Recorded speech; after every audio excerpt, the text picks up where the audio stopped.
అప్పుల బాధలు వెంటాడుతున్నాయా? అయితే 6 JVR వారి జాతిరత్నాలు ధరించండి. హాయ్, వెల్కమ్ టు మన టీవీ. నేను మీ మనోజ్.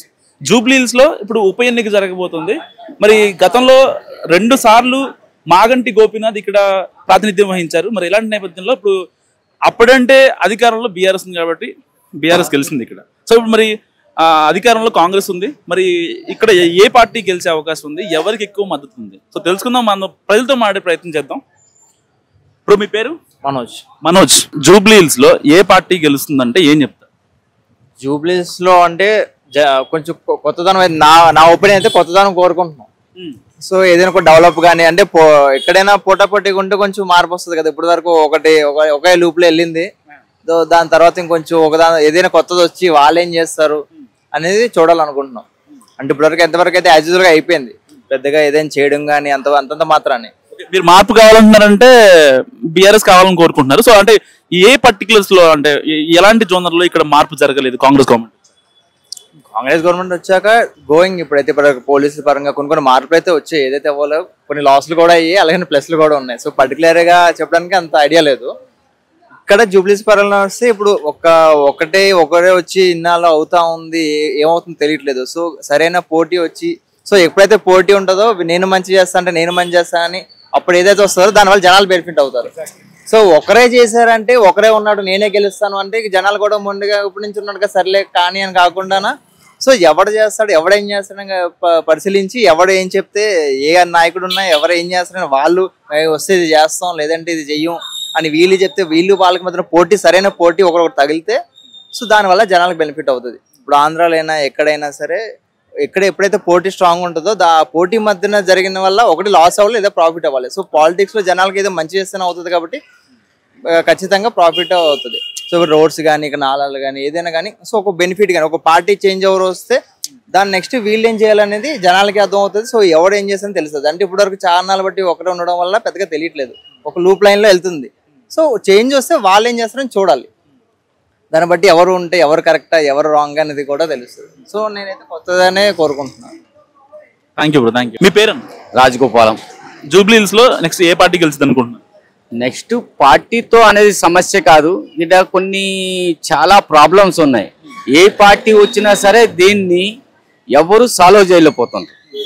అంటే నేను వస్తున్నా నేను చేస్తున్నా అనే సమస్య తప్ప ప్రాబ్లం అంటూ సాల్వ్ కావట్లేదు. అంటే ఇంతకుముందు బీఆర్ఎస్ వచ్చింది, నేను చేస్తున్నా మీకు ఎందుకు నేను అండగా ఉన్నాను. రేపొద్దున్న కాంగ్రెస్ వచ్చింది, కాంగ్రెస్ నేను చేస్తున్నా మీకు ఉన్నాం కదా మేము అని చూపిస్తుంది తప్ప ఇక్కడ ఎవరు అనేది ఒక ఇంతకుముందు మాజీ ఎమ్మెల్యే కానీ ప్రజెంట్ ఉండే మన ఎవరు ఎమ్మెల్యే ఆయన కూడా వచ్చి రావటం వెళ్ళిపోవడమే తప్ప ఇక్కడ ప్రాబ్లమ్స్ ఏవి సాల్వ్ చేయలేదు. వెంకటగిరి పరిస్థితి ఏంటంటే మరి దీనంగా ఉంది. కృష్ణనగర్, వెంకటగిరి, జూబ్లీస్ అంతా ఇంత వరస్ట్గా ఉంటుందని ఎప్పుడు అనుకోలేదు. ఏదైనా వర్షాలు వచ్చినా సరే దాన్ని ఎవరు పట్టించుకోవడం, డ్రైనేజ్ ప్రాబ్లమ్స్ చాలా ఉన్నాయి. దీనికి ఏంటంటే వేరే ప్రభుత్వం వచ్చి చేస్తాదని మేము అనుకోవట్లేదు. ఉండే ప్రభుత్వం కూడా దీన్ని కొద్దిగా ఇంట్రెస్ట్గా తీసుకోవాలి. ఇంకో విషయం ఏంటంటే ఇంతకుముందు బీఆర్ఎస్ అంటే పార్టీ పరంగా కాదు, బీఆర్ఎస్ కాంగ్రెస్ వ్యతిరేకమని కాదు, బీఆర్ఎస్ చేసినంత కృషిగా కాంగ్రెస్ ప్రభుత్వం చేస్తలేదు. నెక్స్ట్ వచ్చే అవకాశం బీఆర్ఎస్ వస్తే దానికి కొద్దిగా పాసిబుల్ అవుతుందని నా ఒపీనియన్ చెప్తున్నా. బీజేపీ ఉంది, బీజేపీ అంటే ఇక్కడ బీజేపీ లీడర్స్ కూడా ఎవరు కరెక్ట్గా లేరు. బీజేపీ లీడర్స్ వచ్చి చేస్తారనేది మాకు వ్యక్తిగతంగా కూడా ఆలోచన కూడా లేదు. అది నా ఆలోచన. ఫైనల్ ఏ పార్టీ అయితే విన్ అవుతుంది అనుకుంటున్నారు? బీఆర్ఎస్ అయితే ఓకే, బీఆర్ఎస్ ఫైనల్ గా. బాబాయ్ అయితే బీఆర్ఎస్ కావాలంటున్నారు. అమ్మా మీ పేరు? కవిత. ఓకే, జూబ్లీ హిల్స్ లో ఉప ఎన్నిక జరుగుతుంది కాబట్టి ఏ పార్టీ గెలిస్తే బాగుంటుంది అనుకుంటున్నారు? కాంగ్రెస్ పార్టీ, రేవంత్ అన్న. ఎందుకు? అన్ని పథకాలు చేస్తున్నాడు, లేడీస్ కి అంతా బాగా చేస్తున్నాడు, మహిళలకి బాగా చేస్తున్నాడు. అన్ని చేస్తామని పథకాలు ఇచ్చారు, అన్ని పథకాలు చేస్తామని మాట ఇచ్చారు, చేస్తున్నారు కూడా. మేము కాంగ్రెస్ పార్టీ, మాకు పోస్టులు ఉన్నాయి, మేము కూడా వెంకటగిరిలో. కానీ చాలా మంది చెప్తుంది ఏంటంటే అసలు ఏం చేయలేదు జూబ్లీ హిల్స్ కి కాంగ్రెస్ ఈ 1 year లో. మళ్ళీ ఎందుకు కాంగ్రెస్ రావాలి, అధికారంలో ఉంది కాబట్టి రావాలని చూస్తున్నారు తప్ప ఇక్కడ కాంగ్రెస్ వచ్చి ప్రత్యేకంగా ఏం చేసేది లేదు అనేది కొంతమంది చెప్తున్నమాట, దానికి మీరేమంటారు? లేదు, చేస్తారు. ఎలక్షన్ల వరకు ఇంకా అయితేనే ఉన్నాయి. మేము డైలీ మీటింగ్లలోకి వెళ్తున్నాము, చేస్తారు తప్పకుండా. అయితే కాంగ్రెస్ లాభం ఏంటో చెప్తున్నాను కదా, మహిళలకి అన్ని చేస్తున్నారు.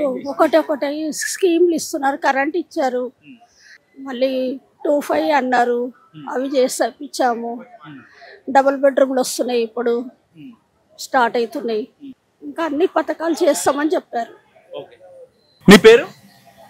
गुलाम सरवर। गुलाम सरवर। किधर से आया? मैं कलकत्ता। कलकत्ता से आया। ओके, इधर कितना साल से इधर? 13-14 साल हो गए। जुबली हिल्स में बाई इलेक्शन हो रहा है ना, सो किसका पार्टी जीत हो तो आपका मुश्किल? अच्छा, मैं पॉलिटिक्स के बारे में ज्यादा मेरे को मालूम नहीं है, मगर केसीआर साहब को मेरे को पर्सनली अच्छा लगता। उन्होंने आए तो अच्छा है, क्यों बोले तो उन्होंने रहने का टाइम बहुत बंगाली वालों, तेलुगु वालों सबको घर मिला, हर तरह का सुविधा था। आपकी मिला? मेरे को नहीं मिला, मेरा बाजू वालों को मिला। मेरे को मिलने का जरूरत नहीं है, मगर बाजू वालों को मिला। मगर उन्होंने रहे तो कारोबार भी अच्छा चलता। कांग्रेस गवर्नमेंट में किसान लगता, मेरे को अच्छा नहीं लगता। कांग्रेस बेकार है, मेरा नजर में बेकार है, समझ गए? रोड्स एंड म्युनिसिपैलिटी ड्रेनेज, उसके बारे में तो मेरे को नहीं मालूम सर, नहीं मालूम। केसीआर आना, केसीआर आया तो मेरे को अच्छा लगता पर्सनली उसको। मैं कभी वोट नहीं डाला अभी तक इधर, मेरा इधर वोटर आइडेंटिटी नहीं है, उसको अच्छा लगता मेरा पर्सनली ऐसा।